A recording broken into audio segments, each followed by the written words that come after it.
Well, it's time to share our signing superlatives for the post-spring transfer portal class for WVU. Let's talk about it.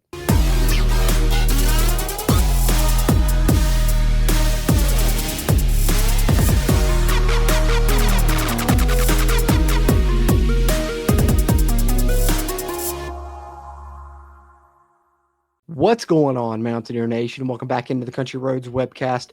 Here to provide some superlatives for this transfer portal class for WVU. Obviously, we went back in the first transfer portal window, did some transfer superlatives. Then I'll update you guys, let you know where I stood with the first portal window for WVU, but now in the post-spring transfer portal window, figured we'd look at this name of transfers in and try and provide some superlatives for these transfers as well, much like we did in that first transfer portal window. So that's what's on the docket here for this video. But before we get into that, just want to give you guys a quick reminder. If you would hit the thumbs up button, give us a like here on this video. That helps a ton with the YouTube algorithm, helps the CRW community grow throughout Mountaineer Nation.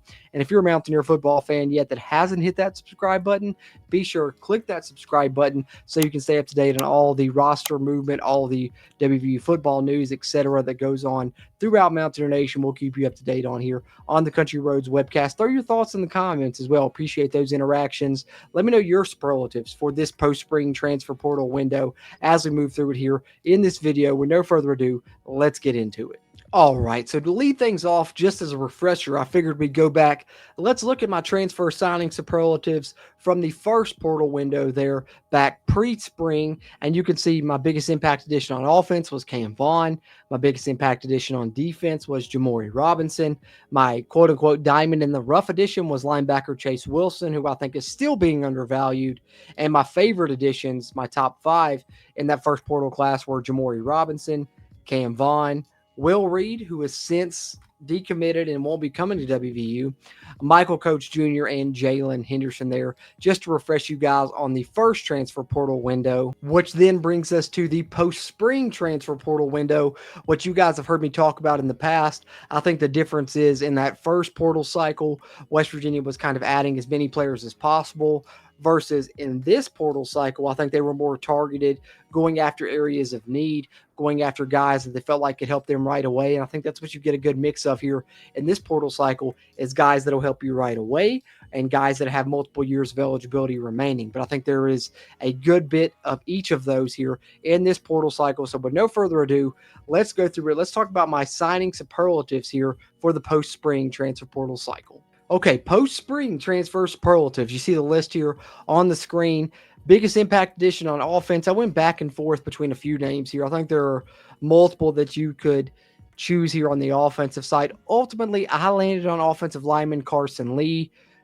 Considered from Mississippi State, although he's originally from Eastern Michigan, was at Mississippi State in the spring before deciding to transfer again, mainly because of the scheme there. He was running with the first team or second team for the majority of the spring there in the SEC.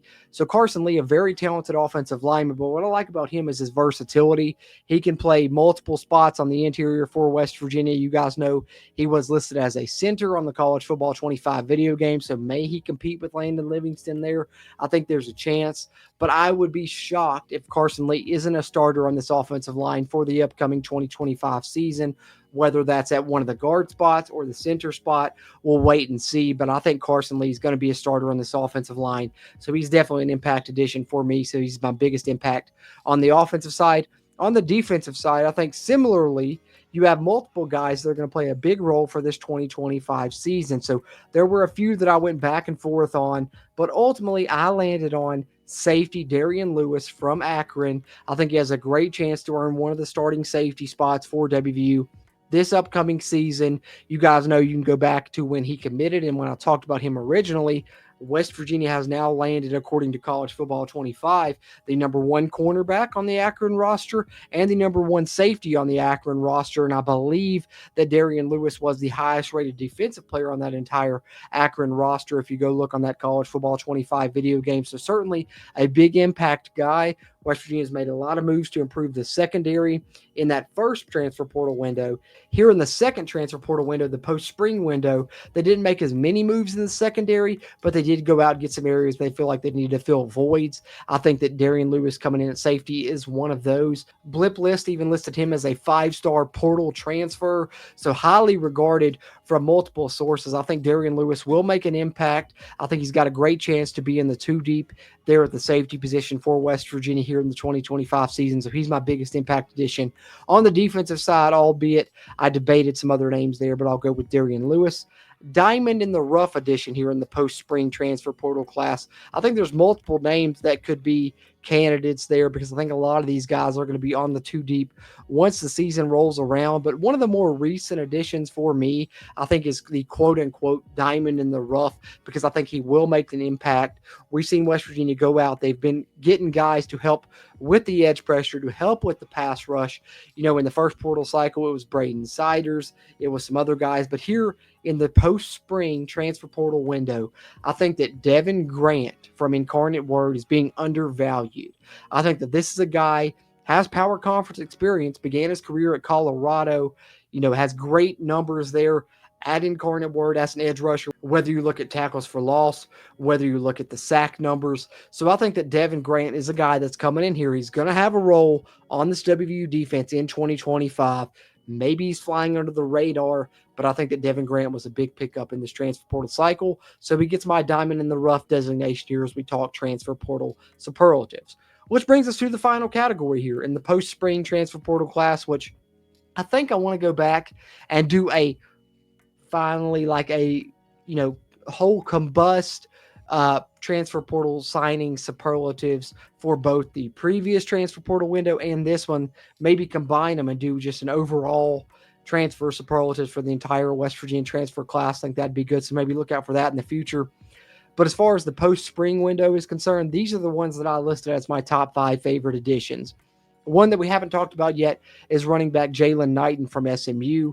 Power conference experience both at SMU and at Miami. You can go look, at the video when he committed. You can see some highlights from his time at Miami, some highlights from his time at SMU.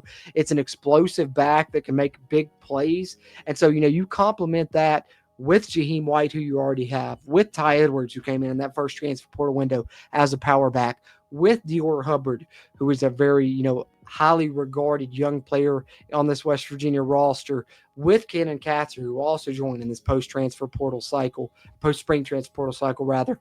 And West Virginia has an absolutely loaded running back room.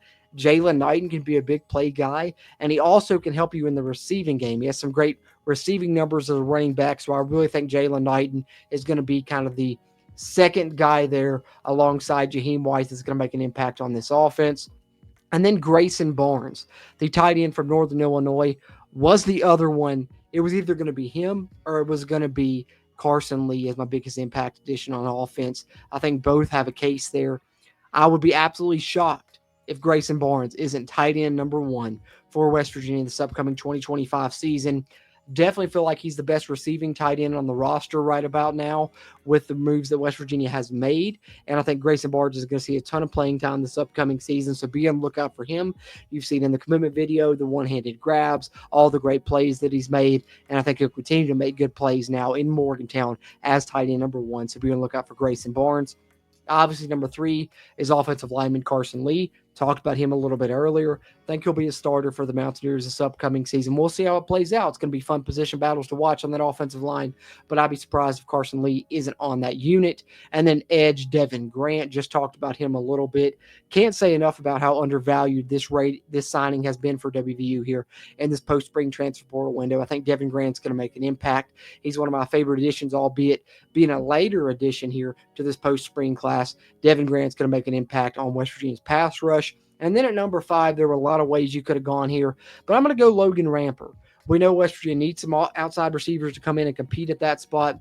And I think Logan Ramper from Slippery Rock, he's number 5 on my additions here of my favorite, my top 5 favorite additions, because he's a longtime WVU fan. You can see in the recruitment video that I made when he first committed to WVU, he had a picture of him as a young man in a WVU football jersey. So obviously the passion's there.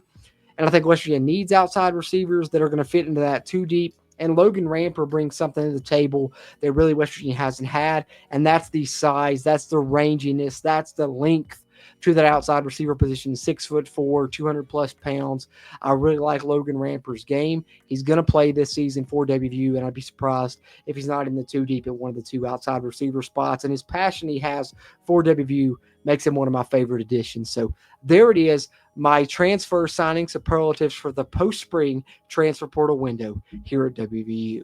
So there you have it, Mountaineer Nation, my post-spring transfer superlatives for this transfer portal window for WVU. Would love to hear your thoughts, though, as those are just mine. It's not foolproof. It's obviously objective. So, your thoughts will be greatly appreciated there in the comments on your superlatives for this transfer signing class for WVU. Appreciate those interactions as we continue to try and grow the CRW community throughout Mountaineer Nation. And another way you can help us with that is by hitting that thumbs up button, helping us out with that crazy YouTube algorithm. And if you're a WVU football fan and you haven't already, be sure hit that subscribe button. That way you can stay up to date on the roster building, all the news going around the WVU football program. And we certainly appreciate that. As always, I'm Jorden Cruz. And until next time, let's go Mountaineers.